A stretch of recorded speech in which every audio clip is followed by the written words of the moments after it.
अब हमारे पास में एक क्वेश्चन ये उठता है कि ट्रांसफार्मर से जो बिजली घर में आती है उसके लिए एक विशेष वायर की आवश्यकता होती है या विशेष तार की आवश्यकता होती है। जैसे मान लिया जाए ट्रांसफार्मर है और वहां से हमने इस वायर के थ्रू हमने क्या किया, मीटर तक कनेक्शन लाया और मीटर से फिर उसको क्या किया, हमारे घर में जो भी उपकरण है उससे कनेक्ट करके उससे हम बिजली के स्रोत से उपकरण को चला सकते हैं।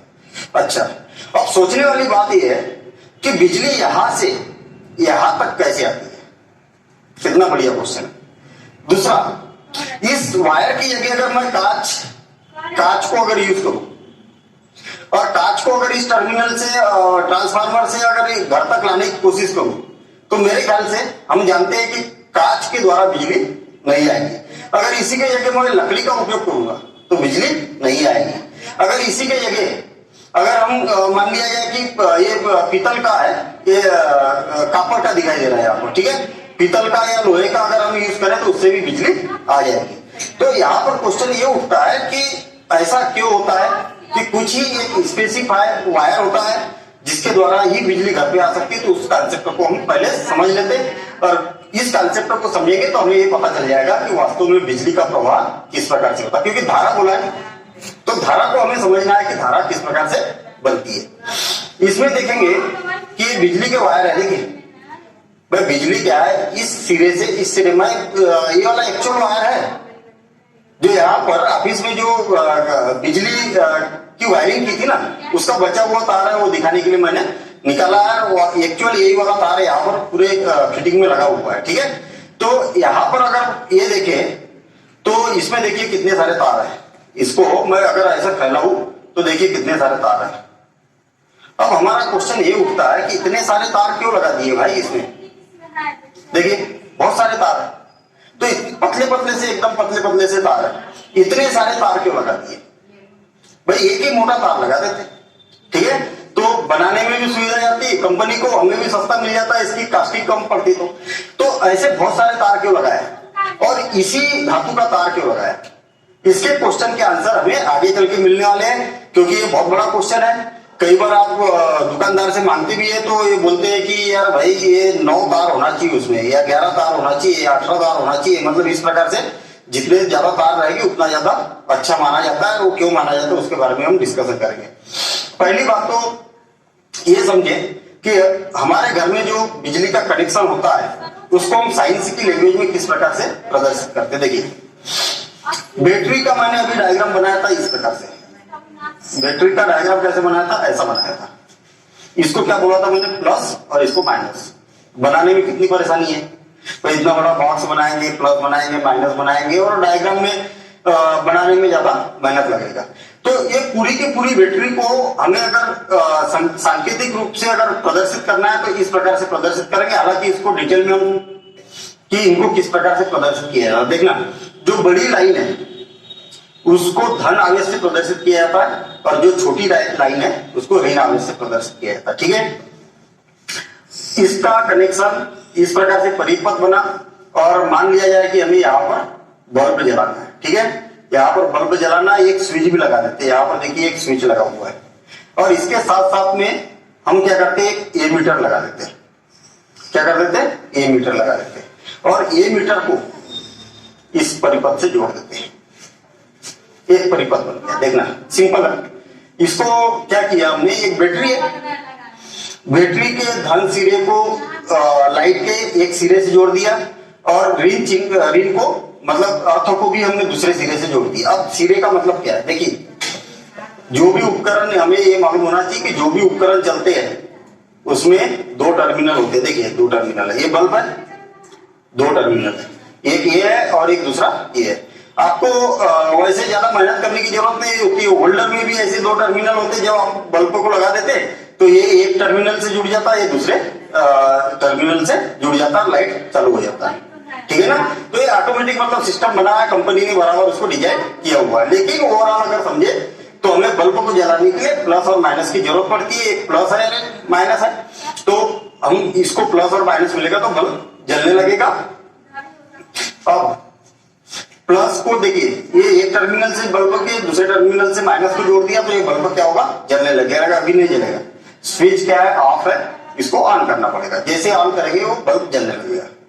अब यहाँ पर इंपॉर्टेंट कॉन्सेप्ट क्लियर हो रहा कि वास्तव में बिजली इस बैटरी से यहाँ तक कैसे पहुंचती है और ये बल्ब जलने लगता है। तो जो विद्युत धारा है, तो विद्युत धारा कैसे बहती है उसको हमें यहाँ पर इस कॉन्सेप्ट के द्वारा समझना पड़ेगा। पहली बात तो ये क्या है, उपकरण है, उपकरण लगा दिया हमने। उपकरण मतलब मैंने बल्ब लगाया, यहाँ पर रेफ्रिजरेटर लगा सकते हो आप, फ्रिज लगा सकते हो, एसी लगा सकते हो, जो भी लगाना है वो लगा सकते हो, बल्ब लगा दिया मैंने। ये स्विच है, स्विच का काम क्या है, इसको ऑन ऑफ करने का। ये एमीटर है, एमीटर का काम क्या है, विद्युत धारा कितनी प्रवाहित हो रही है उसका मापन करने के लिए एमीटर लगाया जाता है। इसका एक प्लस सिरा होता है और एक माइनस सिरा होता है, इसमें भी प्लस माइनस होता है, तो प्लस को प्लस से जोड़ा जाता है, माइनस को माइनस से जोड़ा जाता है, और इस प्रकार से एमीटर लगा दिया जाता है। तो उससे ये हमें पता चलेगा कि इसमें जो विद्युत धारा प्रवाहित हो रही है वो कितनी हो रही है, उसका मापन करने के लिए यहाँ पर लगाया, इसका दूसरा उपयोग नहीं है। यहाँ पर बात क्लियर हो गई। और मैंने क्या है, यहाँ पर जो डायग्राम बनाने के लिए जैसे कि दो टर्मिनल की बात कर रहा था, तो दो टर्मिनल को इस प्रकार से दिखाया है इसमें, ठीक है। इसको विद्युत परिपथ बोलेंगे, और इस विद्युत परिपथ में उपकरण लगा हुआ है, एक विद्युत स्विच लगा हुआ है, स्विच लगा हुआ है, एक एमीटर लगा हुआ है, बैटरी लगी है, बैटरी, ठीक है। इस प्रकार से हमने एक परिपथ बना दिया। पूछा भी जाता है एक विद्युत परिपथ बनाइए जिसमें एक स्विच हो, एक उपकरण हो, एक एमीटर हो और एक बैटरी हो, तो इस प्रकार से एक विद्युत परिपथ। तो एक क्वेश्चन भी अपना यहाँ पर तैयार हुआ। अब क्वेश्चन ये उठता है कि विद्युत धारा प्रवाहित कैसे होती है, और ये क्वेश्चन सबसे बड़ा क्वेश्चन, ठीक है ना। अगर विद्युत पढ़ा, विद्युत धारा वास्तव में प्रवाहित कैसे होती है ये नहीं मालूम तो फिर चैप्टर का मतलब ही नहीं है, ठीक है। तो इसको समझने के लिए थोड़ा सा आप पिछली क्लास में जाइए, 9th क्लास में जाइए, और 9th क्लास में अगर देखेंगे तो 9th क्लास में हमने ये देखा था कि जो विद्युत परमाणु की संरचना के बारे में पढ़ा था। देखना, परमाणु की संरचना, ठीक है। अभी परमाणु की संरचना मतलब एक केमिस्ट्री वाला पोर्शन है, लेकिन इसका संबंध सीधा इससे है, इसलिए ये कॉन्सेप्ट हमें समझना बहुत जरूरी है। जब तक ये नहीं समझेंगे तब तक ये समझ में आने वाला नहीं है। देखना, परमाणु की जो संरचना होती है, तो परमाणु की संरचना में क्या होता है कि ये इसका एक केंद्रक होता है, ठीक है, केंद्र होता है। और हमें मालूम है कि इसमें क्या होता है, प्रोटॉन और न्यूट्रॉन होते हैं। इसके केंद्र में क्या होते हैं, प्रोटॉन और न्यूट्रॉन होते हैं, और इसके जो इलेक्ट्रॉन होते हैं इसके अलग अलग कक्ष में चक्कर लगाते हैं। अलग अलग ऊर्जा स्तर होता है इनका, कुछ इस कक्षा में चक्कर लगाते, कुछ इस कक्षा में लगाते, कुछ इस प्रकार से KLMN कक्षा होती है, और हमने 9th क्लास में साइंस में पढ़ा है। अभी ज्यादा टेंशन लेने की जरूरत नहीं है। इतना याद रखो कि जो परमाणु की संरचना होती है उसमें क्या होता है, केंद्र होता है, संपूर्ण द्रव्यमान कहां पर, केंद्रक में स्थित होता है, और इसमें क्या होता है, एक इलेक्ट्रॉन होता है जिस पर ऋण आवेश होता है, प्रोटॉन होता है उस पर धन आवेश होता है, न्यूट्रॉन क्या होता है, न्यूट्रॉन होता है, उसमें आवेशहीन होता है, मतलब हम बोल सकते हैं न्यूट्रल मतलब आवेशहीन, ठीक है। इलेक्ट्रॉन, प्रोटॉन और न्यूट्रॉन परमाणु के उप परमाणु है, मतलब उसके क्या है, छोटे भाग है। एक परमाणु के 3 भाग, यहाँ पर हम इसको इस प्रकार से समझ सकते हैं। इसमें क्या होता है, परमाणु में इलेक्ट्रॉन होता है, प्रोटॉन होता है, न्यूट्रॉन होता है। जो इलेक्ट्रॉन और प्रोटॉन होता है इस पर आवेश की मात्रा समान होती है। आवेश की मात्रा कितनी होती है, समान होती है, मतलब समान आवेश होता है, लेकिन विपरीत होती है।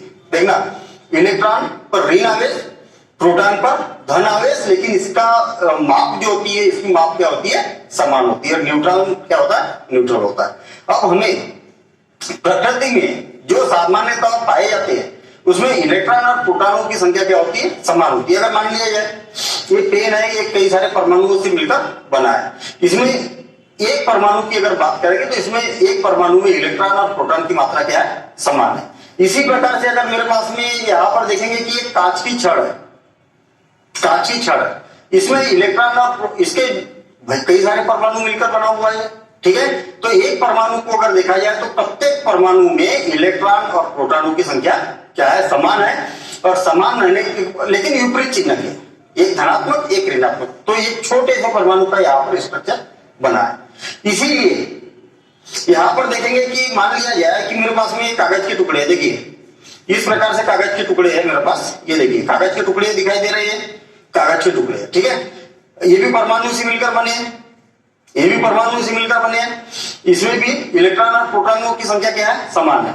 मैं कागज की छड़ को अगर इस कांच की छड़ को अगर इस कागज के टुकड़ों के पास में ले जा रहा हूं तो इसके बीच में कोई एक्टिविटी नहीं है क्या, कोई एक्टिविटी कुछ नहीं, कोई आकर्षित कर रहा क्या कागज के टुकड़ों को, कोई आकर्षित नहीं कर रहा।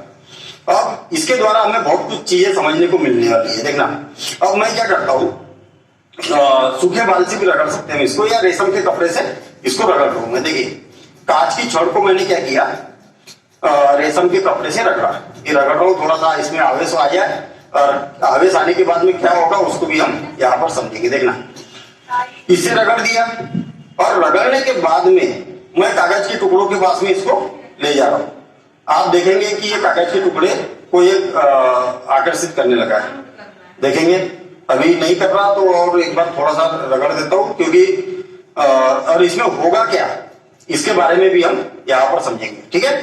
तो इस प्रकार से मैंने इसको रगड़ दिया, ठीक। और रगड़ने के बाद में देखना ये कागज के टुकड़ों को, ये देखिए कागज के टुकड़ों को ये आकर्षित करने लगा, दिख रहा है, ये इस प्रकार से खड़े होने लगे कागज के टुकड़े, देखिए इस प्रकार से कागज के जो टुकड़ों को है क्या है ये आकर्षित करने लगा। तो ऐसा क्यों, देखना मैंने क्या किया, कांच की छड़, इंपॉर्टेंट कॉन्सेप्ट है कांच की छड़ और रेशम का कपड़ा,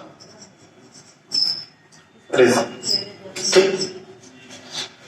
इसके पास में प्रोटॉनों की संख्या और इलेक्ट्रॉनों की संख्या ये क्या है, बराबर, क्या है, बराबर है। इसमें भी प्रोटॉनों की संख्या और इलेक्ट्रॉनों की संख्या ये क्या है, बराबर है, मात्रा में बराबर है, क्योंकि ये भी परमाणु से मिलकर बना है, ये भी परमाणु से मिलकर बना है, और एक परमाणु में प्रोटॉन और न्यूट्रॉन इलेक्ट्रॉनों की संख्या क्या है, यहां पर बराबर है। जब मैंने क्या किया, कागज और रेशम के कपड़ों को क्या किया, रगड़ा, कांच की छड़ को और रेशम के कपड़े को क्या किया, अच्छे तेज रगड़ा, और रगड़ने के बाद में क्या किया कि कांच की छड़ के जो इलेक्ट्रॉन है, इलेक्ट्रॉन को माइनस से प्रदर्शित कर दिया, इसमें चले गए,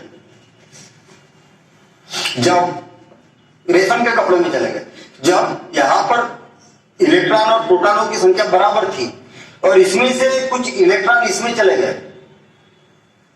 तो यहां पर क्या बढ़ गया, प्रोटॉन बढ़ गया, प्लस चिन्ह बढ़ गया, बढ़ेगा क्या भाई, जब दोनों में बराबर है, इसमें प्लस और माइनस दोनों बराबर है, हमेशा बराबर ही मान लीजिए। अब रगड़ने के बाद में क्या होगा कि इसके कुछ इलेक्ट्रॉन इसमें चले गए, रेशम में चले गए रगड़ने से, तो इसमें धन आवेश क्या हो गया, बढ़ गया। इसी प्रकार से रेशम में क्या है, इलेक्ट्रॉन आ गए एक्स्ट्रा, तो ज्यादा क्या हो गया, इसमें माइनस चिन्ह अधिक हो गया, मतलब इलेक्ट्रॉनों की संख्या अधिक हो गई। तो ये क्या हो गया, कांच की छड़ क्या हो गई, और ये क्या हो गई, ये अनबैलेंस हो गया।